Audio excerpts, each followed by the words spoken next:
Democrats fell short in their quest to win back the House majority, but they are asking Congresswoman Suzan DelBene to try again. She'll once again run the campaign arm for House Democrats for the midterm elections in 2026 this time. House races were one of the few bright spots for Democrats in November, with Democratic candidates cutting into the Republicans' already razor-thin majority. Washington State Democratic Congresswoman Suzan DelBene joins us now to discuss. She is the chair of the Democratic Congressional Campaign Committee. Congresswoman, it's great to see you. Are you a glutton for punishment, or are you going back into this role unwillingly? No, I think it's really important to make sure that we take back the gavels. We made a lot of progress this cycle, flipping seats across the country. We had incredible candidates, and we're going to make sure that we keep going, because the American people want folks who are going to stand up for the issues that are most important to them and who are going to come to Washington, D.C. to govern. Congressman, it's always easy to play Monday morning quarterback after elections, but what do you think went wrong for Democrats this November? Well, you know, when I look at our House campaigns, I think we did a lot of things right. We had incredible candidates who were really authentic, independent-minded candidates talking about the issues that were important to the people in their districts. Remember, House races are, all across the country, sometimes in states that are very partisan. And these are purple districts where the battleground races are. We had incredible candidates. They had the resources they needed to communicate, and they outperformed across the country. And that's why we were so successful and have a lot of great new members of Congress who are going to be joining us in January. So then what do you need to improve upon to win back the House in 2026? What can you change? Well, I think we're going to continue to look at ways we communicate with voters. We actually were looking at the different ways we could get information to voters, all the different ways that people are getting their news. So we're going to continue to work on that. We're going to continue to have great candidates all across the country and really talk about the work we're doing and, frankly, hold Republicans accountable for the decisions they make this coming Congress. It's interesting you bring that up, because there's always this dilemma for the minority party.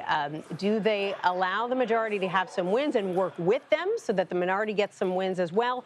Or do they play more of a spoiler role, point out what they think the majority is getting wrong? Where do you think Democrats are coming down on that issue right now? Do you think the party should work with the Republicans who are in the majority, and if so, on what?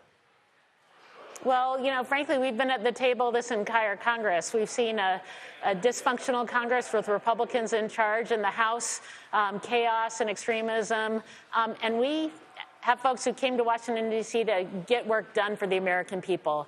We are going to reach across the aisle and try to find bipartisan solutions wherever we can, because we know to get things enacted into law to really make a difference, we need legislation that goes through the House, through the Senate, and is signed by the president. And this upcoming Congress and this upcoming House of Representatives, the margin's going to be even tighter. So if Republicans really care about getting things done like we do, they need to work with Democrats in a bipartisan way. We're going to be there. We're going to be ready to be at the table if they're willing to work to get things done. We have been this Congress. And frankly, as we try to get a funding bill across the finish line even this week, we're trying to find a solution.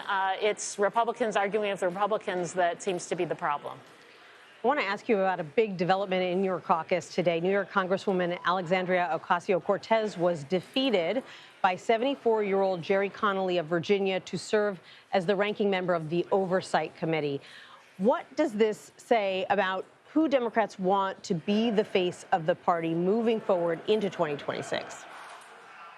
Well, I think we have an incredible caucus, and we have great talent across our caucus. And I think it says a lot when we have folks who are willing to step up to run for leadership positions, put themselves forward, make their case, and then we vote. And so we had a bunch of folks in different committees come forward, and people voted. And that means that, we'll continue forward. Congressman Connolly will be the next ranking member of the Oversight Committee, and Congresswoman Ocasio-Cortez did a great job, and we're going to all work together across the board to move things forward for the American people. I think that's actually a strength of the Democratic Caucus. We have a lot of voices. We make our case. We come together, and we're going to continue to work forward together because our unity is strength in our ability to get things done for the American people. Do you think he won because he has more experience or because the party was trying to send a message that it wants to tack closer to the center? What message do you think it sends? I think, he's been serving on the Oversight Committee for a long time, has been an important voice. She's also an important voice. These have been two people who have, made a strong case for what they can do, and they're both going to be a strong part of our caucus going forward. So that's part of the healthy process of our democracy and of our caucus is folks coming together, talking about the issues that we face, willing to put themselves in positions to help make a difference. And we're going to continue to all work together going forward, too. Congresswoman Suzan DelBene of Washington State, thanks so much and happy holidays. Hey, happy holidays.